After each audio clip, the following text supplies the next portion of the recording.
I will tell you that I watched the second to the last final edit this weekend, and you will be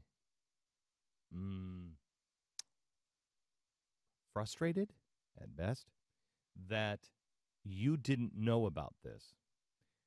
But the good news is, now that you do know about the project, or will, when you see the news of the day, you'll know exactly what not to do. The project is basically the 1962 communist goals. Do you remember that list of goals? And it was read into the congressional record. And when you look at those communist goals, you know, oh my gosh, look at what they're doing.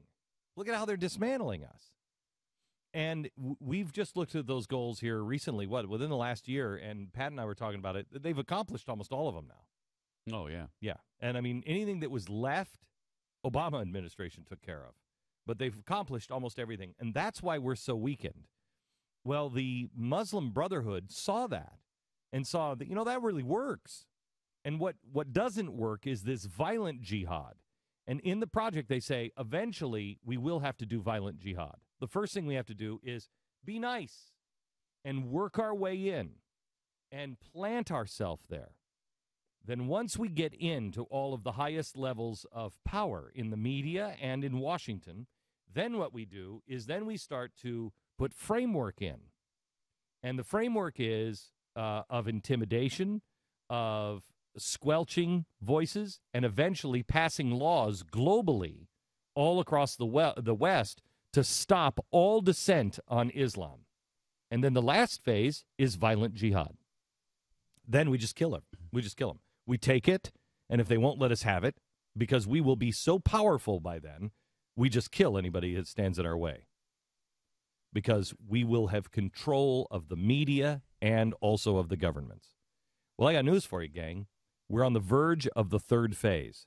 Now, this is a document that was found. It is an active Muslim Brotherhood document. It was a document that was found in 2001, right after the World Trade Center. And when you see it, had we known, the American people, had we known that the Muslim Brotherhood had this plan, we wouldn't have done about 99% of all the things that we have done. We certainly would not be doing all the things that we're doing right now. We certainly would not believe. I mean, honestly, this is why I was so upset. My thoughts were, you son of a bitch, you guys knew? You knew about this? And then you mock me for what I said about the caliphate? That was my gut. Are you kidding me? You knew this. It says that's what they're going to do in this document. It talks about a global caliphate. And the scariest thing about this is when you understand what it says in the project, what it says the Muslim Brotherhood are going to do, they're in their final phase right now, and this administration is supporting them. When they have this argument about where this that this film caused all the problems, Hillary Clinton has already been over, and she signed a document as Secretary of State and said she was going to use all the political clout she had to make sure that it was passed in the House and the Senate, so it would be a global rule on no bashing of Islam. And it's through the UN. She's already signed it. It's already gone through.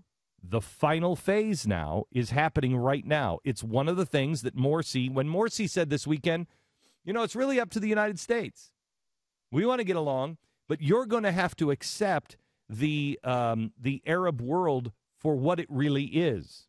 You're going to have to start playing by our rules. What he's talking about is this document that Hillary Clinton has already agreed to in the UN. When they say, we have to make it illegal for people to speak out, this filmmaker to speak out, this is what they're talking about. And it all goes back to the project. We've worked on this documentary for 8 months, and I can't believe the timing of this documentary coming out now because of everything that's going on. It's almost providential, isn't it? But here's what I want to ask you to do.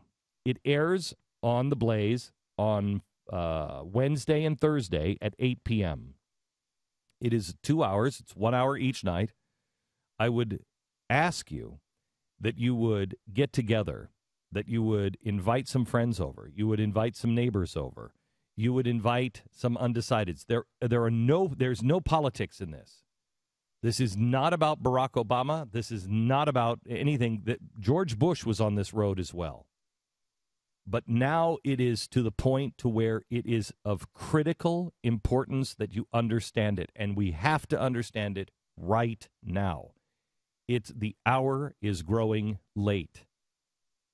I don't know of a more important show we have ever done, because once you understand the project, once you see what it is, you will understand exactly the right thing to do and exactly the wrong thing to do. You know how people are like, I don't know what we're going to do. I don't know. What's your suggestion? I can tell you what not to do. So I would, if you have a restaurant or a bar or something, watch the Project Dish 212, channel 212, or online, but invite friends, bring them over. This is critical for the election, that people understand exactly what's happening in the Middle East and how our administration is so gravely misguided.